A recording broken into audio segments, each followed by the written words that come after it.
Welcome to wonderful pathway channel. இன்றைக்கி நம்ம என்ன டாபிக் பற்றி பார்க்க போகிறோம் அப்படின்னா, வேலை பார்க்க விருப்பம் இல்லையா, வேலையை உடனே ரிசைன் பண்ணணும்னு தோணுதா, இந்த டாபிக் பற்றி தான் நம்ம பார்க்க போகிறோம். இப்போ இருக்க ஒர்க்கிங் என்விரான்மெண்ட்டில் நிறைய பேருக்கு இந்த ப்ராப்ளம் தோணும். நம்ம உடனே வேலை விட்டு போயிடுவோமா, எதுக்காக இந்த வேலையில் இருக்கணும், அந்த மாதிரி நிறைய விஷயங்கள் நம்ம மனசில் அடிக்கடி தோணும். அதுக்கான முதல் காரணம் அப்படின்னு பார்த்தோம்னா, அதிகப்படியான ஸ்ட்ரெஸ். என்ன ரீசனாக வேணாலும் இருக்கலாம். ஏதோ ஒரு ரீசனால் நம்ம இந்த வேலையை விட்டு போகணும் அப்படிங்கிற மாதிரி நம்மளுக்கு திரும்ப திரும்ப தோணலாம். அப்புறம் பார்த்தோம் அப்படின்னா, சில டைம்ஸ் கம்மியான சேலரி, நீங்கள் ரொம்ப கம்மியான சேலரி தான் கொடுக்குறாங்க அப்படிங்கிற மாதிரி ரீசன் இருக்கலாம். சில பேருக்கு மரியாதை இல்லாமல் இருக்குது, நம்மளுக்கு இந்த போதுமான மரியாதை இந்த இடத்துல நம்மளுக்கு கிடைக்கல அப்படிங்கிற மாதிரி இருக்கலாம். சில பேருக்கு வேலையை பற்றின பயம் இருக்கலாம். அதுக்கப்புறம் பார்த்தோம் அப்படின்னா, நமக்கான முன்னேற்றம் இல்லாமல் இருக்கோம், நம்ம இங்கேயே ரொம்ப நாள் இருக்கோம், நம்மளுக்கு அடுத்த க்ரோத்துக்கு இங்கே இருந்தால் நம்மளோட அடுத்த க்ரோத் என்னவாக இருக்குமோ, அதனால் வேறு கம்பெனி மாறலாமா அப்படிங்கிற நெருடல் இருந்துகிட்டே இருக்கும். அதுக்கப்புறம் வேலை பார்க்குற இடத்துல சூழல், அந்த சூழல்னால் நம்ம வேலையை ரிசைன் பண்ணிட்டு போகலாமோ, ஏதாவது ஒர்க்கர்ஸ்குள்ளே இருக்க கான்ஃப்ளிக்ட்ஸாக இருக்கலாம், அந்த மாதிரி கூட ஏதாவது ஒரு விஷயங்கள் நடக்கலாம். அதனால் இது ஜாயின் பண்ண கொஞ்ச நாளில் புதுசாக நீங்கள் வேலையில் போய் ஜாயின் பண்ணுறீங்க, அந்த மாதிரி நபர்களுக்கு இது தோணும். கொஞ்சம் வேலை நல்லா தெரிஞ்சிருச்சு, இல்லை அந்த சூழலுக்கு நம்ம பழக்கப்பட்டுட்டோம் அப்படின்னா அது உங்களுக்கு அது தோணாது. அதை எப்படி ஹேண்டில் பண்ணணும் அப்படிங்கிறதும் நீங்கள் கற்றுட்ருப்பீங்க. அதுக்கப்புறம் மற்ற வகையான காரணங்கள் அப்படின்னு பார்த்தோன்னா, இதை விட நல்ல ஒரு இடம் இருக்குது, நம்மளோட படித்தவங்கெல்லாம் நல்ல ஒரு இடத்துல இருக்காங்க, இல்லை நல்ல ஒரு சேலரியில் இருக்காங்க அப்படின்னு தோணலாம். அதுக்கப்புறம் பார்த்தோன்னா, நம்மளோட ஃபேமிலி இஷ்யூஸ், ஏதாவது வீட்டோட சூழல், நம்ம வீட்டில் இருக்கணும் அப்படிங்கிற மாதிரி ஏதாவது ஒரு சூழலாக இருக்கலாம். நம்மளுக்கு பேபி இருக்கலாம், அதை டேக் கேர் பண்ணுறதுக்கு ஆட்கள் ப்ராப்பராக இல்லாமல் இருக்கலாம். இல்லை இதனால நிறைய ப்ராப்ளம்ஸ், இஷ்யூஸ் ஃபேமிலிக்குள்ளே வரலாம். குடும்பத்தை நிர்வாகம் பண்ண முடியல, அந்த மாதிரி கூட தோணலாம். இதெல்லாம் தாண்டி முக்கியமான காரணம் அப்படின்னா, நிறைய பேருக்கு இப்போ தோன்றது என்னென்னா, நம்ம புதுசாக நம்மளே சொந்தமாக ஏதாவது ஒரு பிஸ்னஸ் ஸ்டார்ட் பண்ணணும் அப்படிங்கிற மாதிரி தோன்றுறது. இதெல்லாம் தான் ஒரு வேலையை விடணும் அப்படின்னா நம்மளுக்கு முக்கியமான ஒரு சில காரணங்களாக இருக்கும். இப்போது வேலையை விடுறது அப்படின்னா அது ஒரு கமிட்மெண்ட். இப்போ நம்மளுக்கு ஒரு நீடுக்காக தான் அந்த வேலைக்கு நம்ம போகிறோம். இப்போது இவ்வளோ ரீசன் சொன்னதில் உங்களுக்கு எந்த ரீசனாக வேணாலும் இருக்கலாம், ஆனால் எதுக்காக இந்த வேலைக்கு நம்ம போகணும் அப்படிங்கிற ஒரு காரணம் இருக்கும். அந்த வேலையோட சேலரி, இல்லை அதுக்கான நம்மளோட க்ரோத்துக்காகவோ நம்மளோட எக்ஸ்பீரியன்ஸ்க்காகவோ அந்த வேலை அப்படிங்கிறது நம்மளுக்கு ரொம்ப முக்கியமான ஒன்றா இருக்கலாம். ஈவன் தேவையாக கூட இருக்கலாம். உங்கள் குடும்ப சூழல் அந்த சேலரியை ரொம்ப டிபெண்ட் பண்ணி இருக்குது அப்படிங்கிறதா கூட இருக்கலாம். உங்களோட தேவை என்ன அப்படிங்கிறத பாருங்கள். திடீர்னு அந்த வேலையை விட்டால் நீங்கள் என்ன ப்ராப்ளமை ஃபேஸ் பண்ணுவீங்க அப்படிங்கிறத யோசிங்க.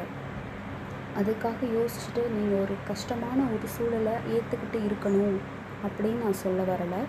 ஆனால் அதுக்கான தயார் நிலைகளை நீங்கள் ப்ரிப்பேர் பண்ணி முன்கூட்டியே வைக்கணும் அப்படிங்கிறத நான் சொல்ல வர்றேன்.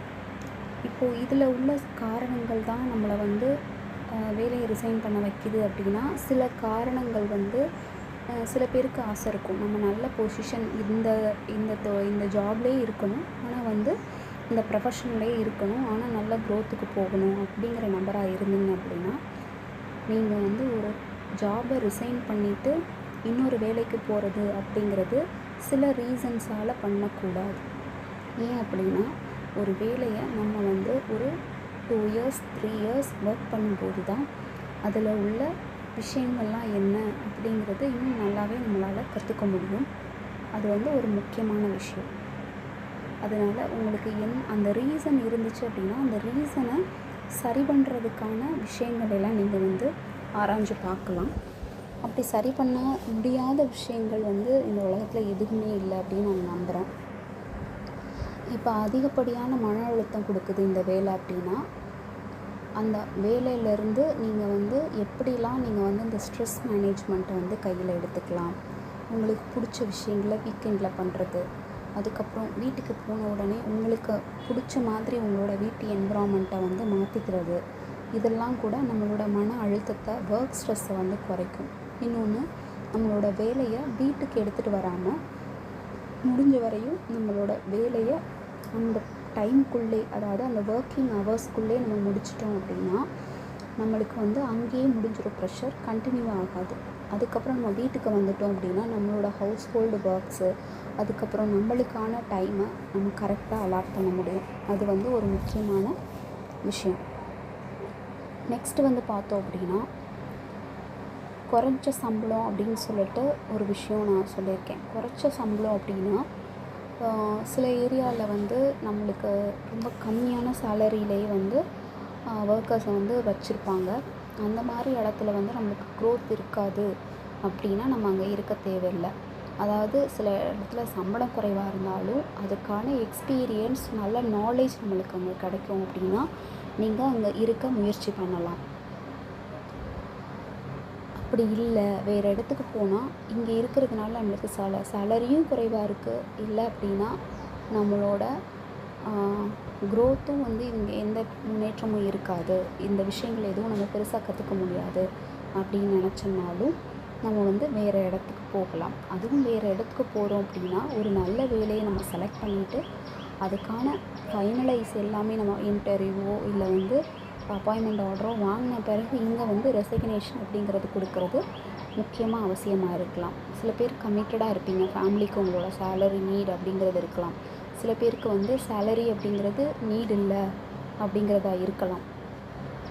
அதனால் எந்த ஒரு முடிவாக இருந்தாலும் உடனே எடுக்காதீங்க.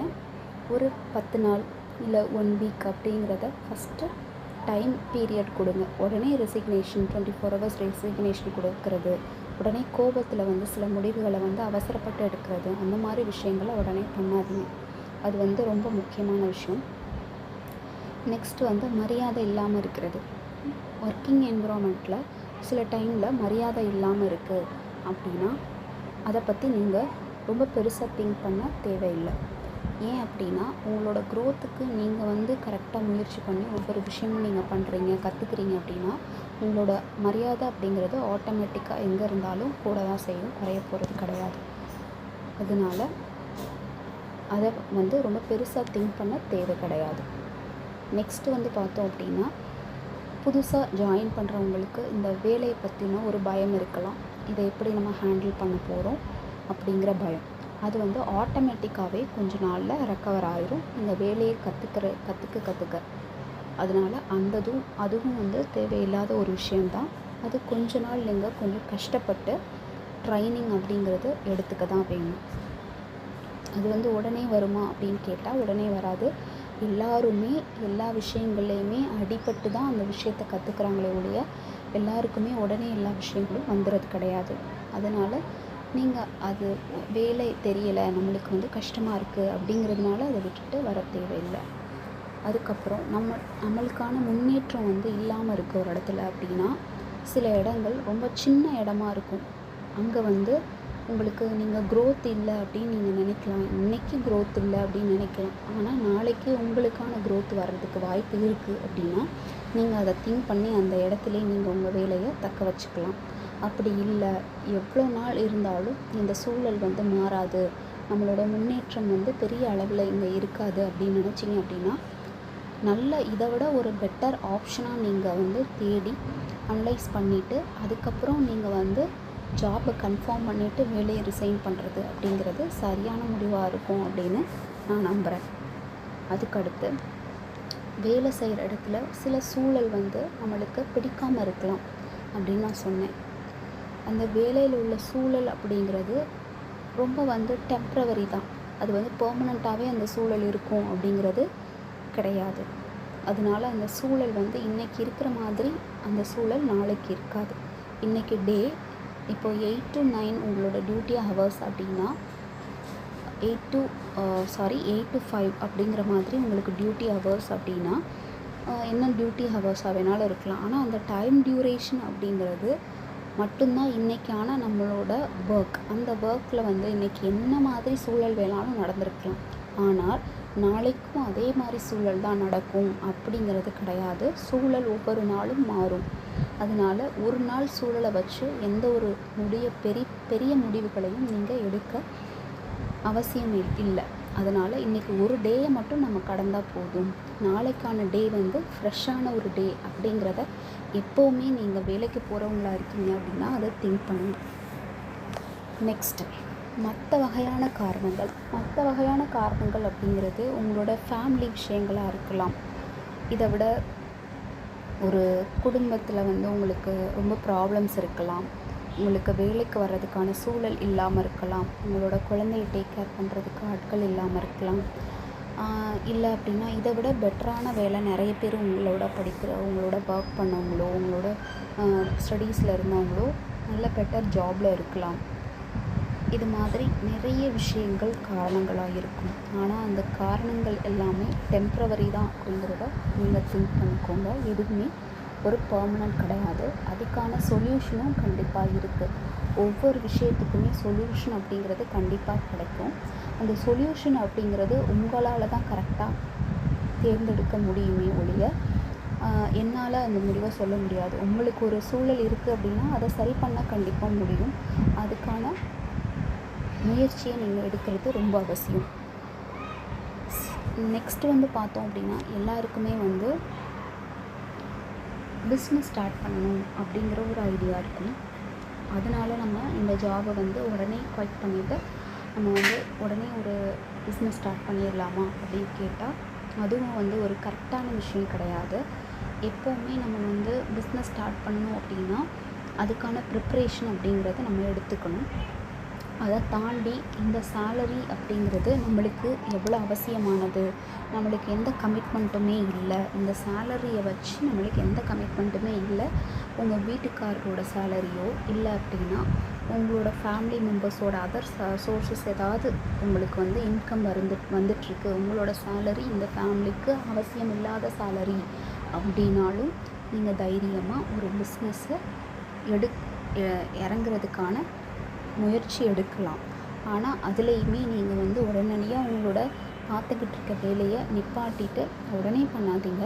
அதுக்கான சில ப்ரிப்பரேஷன்ஸை நீங்கள் பண்ணிவிட்டு அதுக்கப்புறம் நீங்கள் இறங்குறது ரொம்பவே அவசியம். உங்களுக்கான சேலரி இல்லை அப்படின்னாலும் நீங்கள் இப்போ ஒரு பிஸ்னஸ் ஸ்டார்ட் பண்ணுறீங்க அப்படின்னா உங்களோட ஐடியாவோ ஒரு முதலீடோ ஏதோ சின்ன தொகையோ இல்லை நீங்கள் சர்வே ஆகிறதுக்கான ஒரு 6 மந்த்துக்கான ஒரு ஃபண்டோ உங்கள் கையில் இருக்கிறது உங்களுக்கு தைரியத்தை கொடுக்கும்.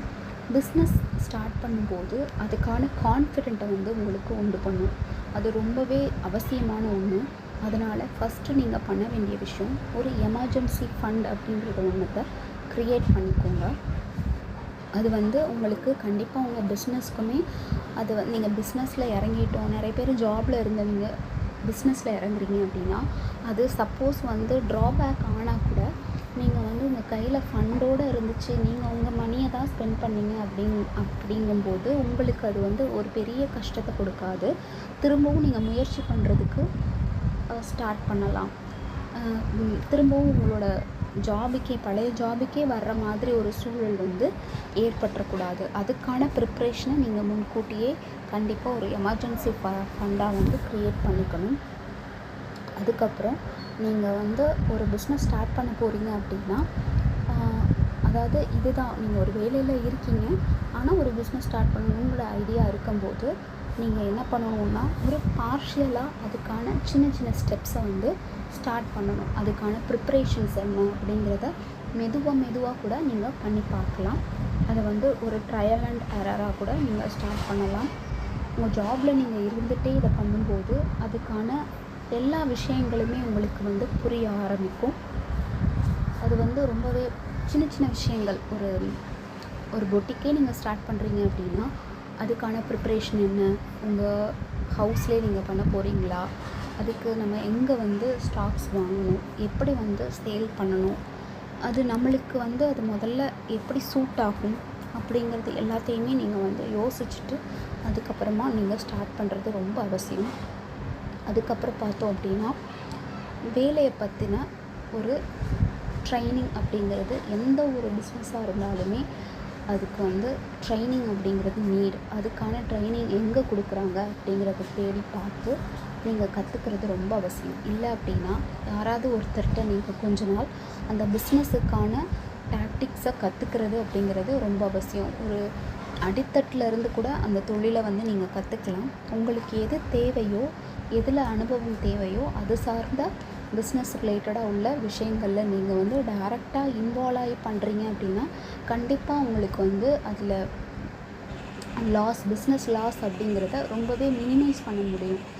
அது வந்து உங்களுக்கு ரொம்ப கை கொடுக்கும். நெக்ஸ்ட்டு விஷயம் அப்படின்னா எப்போவுமே சின்ன சின்ன விஷயங்களை பண்ணுங்கள். ரொம்ப பெரிய விஷயங்களை பண்ணிங்க அப்படின்னா பெரிய லாஸையும் நீங்கள் ஃபேஸ் பண்ணுற மாதிரி இருக்கும். எப்போவுமே ஒரு விஷயம் ஸ்டார்ட் பண்ணுறீங்க, பிஸ்னஸ் பண்ணுறீங்க அப்படின்னா ஸ்மால் அமௌண்ட்டில் நீங்கள் எப்படி பண்ண முடியும், அது வந்து உங்களுக்கு பெரிய லாஸ் ஆனால் கூட அதிலேருந்து ரெக்கவர் ஆகி வர்றதுக்கு ஈஸியாக இருக்கும். இதுவே நீங்கள் பெருசாக பண்ணுறீங்க அப்படின்னா அதுக்கு ரெக்கவர் ஆகி வர்றதுக்கும் கொஞ்சம் கஷ்டப்படுவீங்க. ஆனால் அதுக்கான மன தைரியத்தையும் நீங்கள் வளர்த்துக்கிட்டு அதில் இறங்கணும். பெரிய இன்வெஸ்ட்மெண்ட் அப்படிங்கும்போது பெரிய ப்ராப்ளம்ஸையும் ரிஸ்கையும் நீங்கள் வந்து எப்படி சால்வ் பண்ணலாம் அப்படிங்கிறதையும் நீங்கள் கற்றுக்கணும். அதுக்கான தைரியத்தையும் நீங்கள் மனசில் நீங்கள் வளர்த்துக்கணும். அது ரொம்ப முக்கியம். அதுக்கப்புறமா நீங்கள் ஒரு விஷயத்தில் இறங்கிட்டீங்க அப்படின்னா கன்சிஸ்டண்ட்டாக தொடர்ந்து வந்து அந்த விஷயத்தை நீங்கள் வந்து பண்ணிக்கிட்டே இருக்கணும், ப்ராக்டிஸ் பண்ணிகிட்டே இருக்கணும். நீங்கள் பிஸ்னஸ் ஸ்டார்ட் பண்ணிட்டீங்க அப்படின்னா ஓரளவு உங்களுக்கு வந்து அது வந்து பிக்கப் ஆகிடுச்சு, இனிமேல் நம்ம வந்து ஃபுல் டைமாக இறங்கினா நம்ம வந்து இந்த ஜாப் இல்லாமல் இதில் நல்லா வந்து க்ரோத் ஆக முடியும் அப்படிங்கிறது உங்களுக்கு தோணிருச்சுன்னா நீங்கள் அப்போ வந்து உங்களோட ஜாபை வந்து விட்டுட்டு ஃபுல் டைமாக இறங்கலாம். இதெல்லாம் வந்து ஒரு சின்ன சின்ன டிப்ஸ் தான். நிறைய பேருக்கு வந்து வேலையை விடணும் அப்படின்னு தோணிக்கிட்டே இருக்கும். ஆனால் வேலையை விடுறோம் அப்படின்னா நம்ம இல்லை அப்படின்னா அந்த ஒர்க்கிங் என்விரான்மெண்ட்டுக்கு இன்னொருத்தர் வந்து ஈஸியாக வந்துடுவாங்க. அந்த என்விரான்மெண்ட்டுக்கு நம்ம இல்லைனாலும் அந்த என்விரான்மெண்ட் கண்டினியூஸாக ரன் ஆகிட்டு தான் இருக்க போகுது. நம்ம இருக்கிறதுனாலையோ நம்ம இல்லாதனாலையோ அந்த ஒர்க் வந்து ஸ்டாப் ஆகாது. அதுதான் வந்து அங்கே உள்ள உண்மை. அதனால் நம்ம வந்து நம்ம இல்லை அப்படின்னா நம்ம ரிசைன் பண்ணுறதுனால ஒரு பெரிய விஷயம் அங்கே வந்து நடக்க போகுது அப்படிங்கிறதெல்லாம் கிடையாது. நம்ம சேலரிக்காக அங்கே ஒரு விஷயத்தை நம்ம பண்ணுறோம் அப்படின்னா நம்மளுக்கு சேலரி ரொம்ப முக்கியம் அப்படிங்கிறது நம்ம மைண்டில் இருக்கணும். நம்ம வந்து ஒரு ஒர்க்கிங் ஹவர்ஸ்க்குள்ளே போயிட்டோம் அப்படின்னா அவங்க சொல்கிற ஒர்க் எல்லாமே நம்ம வந்து செஞ்சோம் அப்படின்னா அதுக்கான சேலரி அப்படிங்கிறது நம்மளுக்கு க்ரெடிட் ஆகுது. அவ்வளோதான் நம்மளுக்கும் அவங்களுக்குள்ள டீலர்ஷிப். வேறு எதுக்காகவும் நம்ம ஒர்க் பண்ண போக வேண்டியது கிடையாது. இதை வந்து நீங்கள் எப்படி வேணாலும் நீங்கள் எடுத்துக்கலாம். நீங்கள் வந்து ஒரு பாசிட்டிவ் திங்க்லையும் எடுத்துக்கலாம். இல்லை அப்படின்னா ஆஸ் யூஷுவல் ஒரு விஷயங்களை பெருசாக திங்க் பண்ணாமல் ஒரு பெரிய ஆள் மனசுக்கு கொண்டு போய் அதை மன அழுத்தத்துக்கு கொண்டு போகாமையும் நீங்கள் வச்சுக்கலாம். நான் என்ன சொல்கிறேன் அப்படின்னா ஒரு இடத்துல நம்ம சேல்ரி வாங்குகிறோம் அப்படின்னா அவங்க சொல்கிற ஒர்க் எல்லாமே அந்த ஹவர்ஸ்க்குள்ளே நம்ம முடிக்கணும். அதுக்கப்புறம் நம்ம அவங்க வந்து நம்மளை எதுக்காகவும் ப்ரெஷர் பண்ண போகிறது கிடையாது. அந்த ஒர்க்கிங் ஹவர்ஸ்க்குள்ளே மட்டும்தான் அவங்க நம்மளுக்கு வந்து ஒர்க் கொடுக்க போகிறாங்க, அதை நம்ம செஞ்சு முடிக்க போகிறோம் அப்படிங்கிறத நீங்கள் வந்து மனசில் வச்சுக்கோங்க. அதுக்கப்புறம் ஏதாவது ஒரு கமிட்மெண்ட்டில் இருக்கீங்க, இப்போ ஒரு ஹவுசிங் லோனாக இருக்கலாம், ஏதோ ஒரு விஷயத்துக்காக உங்களுக்கு வந்து அந்த சேலரிங்கிறது முக்கியமான ஒரு நீடாக இருக்கலாம். அப்படி நீடாக இருந்த பட்சத்தில் அந்த நீடை ஓரளவு ஃபினிஷ் பண்ண முடியுமா அப்படின்னு பார்த்துட்டு நீங்கள் பெரிய காரியங்களில் இறங்குறது வந்து ஒரு சேஃபர் ஜோனில் இருக்கும் அப்படின்னு நான் சொல்கிறேன். இது வந்து எல்லாருக்கும் சூட் ஆகுமா அப்படின்னு கேட்டால் எல்லாருக்கும் சூட் ஆகாது. பெரும்பான்மையான ஆட்கள் உடனடியாக ஒரு விஷயத்தை முடிவு பண்ணணும் அப்படின்னு நினச்சி இறங்குறவங்களுக்கு இது ஹெல்ப்பாக இருக்கும் அப்படின்னு நான் நினைக்கிறேன். அதனால் ஒரு விஷயத்தை ஸ்டார்ட் பண்ணணும் அப்படின்னா உடனடியாக ஸ்டார்ட் பண்ணுங்கள். ஆனால் ஒரு விஷயத்தை விடணும்னு நினைக்கிறப்ப பலமுறை யோசிங்க அப்படிங்கிறத நான் வந்து சொல்லிக்க விரும்புகிறேன். Thank you friends. என்னோடய சேனலை சப்ஸ்கிரைப் பண்ணுங்கள். பிடிச்சிருந்துச்சு அப்படின்னா லைக் பண்ணுங்கள், கமெண்ட்ஸ் ஷேர் பண்ணுங்கள். அது உங்களுக்கு என்ன தேவைப்படுது, என்ன மாதிரி விஷயங்களில் டிப்ஸ் தேவைப்படுது அப்படிங்கிறதையும் சொல்லுங்கள். எனக்கு தெரிஞ்ச விஷயங்களை நான் கண்டிப்பாக ஷேர் பண்ணுறேன். தேங்க்யூ.